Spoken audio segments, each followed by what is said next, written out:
ত্রয়োদশ জাতীয় সংসদ নির্বাচনকে কেন্দ্র করে বিএনপির চেয়ারম্যান তারেক রহমান আজ ঢাকা মহানগর উত্তরের ৬টি নির্বাচনী আসনে আয়োজিত জনসভায় অংশ নেবেন।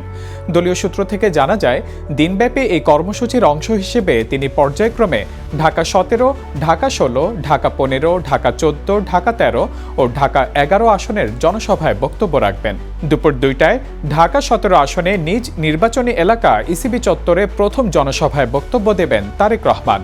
এরপর দুপুর ২টা ৪০ মিনিটে ঢাকা ১৬ আসনে আমিনুল হকের নির্বাচনী এলাকায় পল্লবী ২ নম্বর ওয়ার্ডের লাল মাঠে মেট্রো স্টেশনের পাশে আয়োজিত জনসভায় যোগ দেবেন তিনি। দুপুর ৩টা ৩০ মিনিটে ঢাকা ১৫ আসনে শফিকুল ইসলাম খান মিল্টনের নির্বাচনী এলাকায় মিরপুর ১০ নম্বর গোল চত্বর সংলগ্ন সেনপাড়া পর্বতের আদর্শ উচ্চ বিদ্যালয় মাঠে বক্তব্য রাখবেন বিএনপির চেয়ারম্যান। এরপর বিকেল ৪টা ২০ মিনিটে ঢাকা ১৪ আসনে সানজিদা ইসলাম তুলির নির্বাচনী এলাকায় মিরপুর মডেল থানার বিপরীতে অবস্থিত ন্যাশনাল বাংলা উচ্চ বিদ্যালয় মাঠে জনসভায় অংশ নেবেন তিনি। বিকেল ৫টা ১০ মিনিটে ঢাকা ১৩ আসনে ববি হাজ্জাজের নির্বাচনী এলাকায় শ্যামলী সিনেমা হলের পশ্চিম পাশে শ্যামলী ক্লাব মাঠে এবং সর্বশেষ সন্ধ্যা ৬টায় ঢাকা ১১ আসনে এম এ কাইয়ুবের নির্বাচনী এলাকায় বাড্ডার সাতারকুলের সানভ্যালি মাঠে জনসভায় বক্তব্য রাখবেন তারেক রহমান।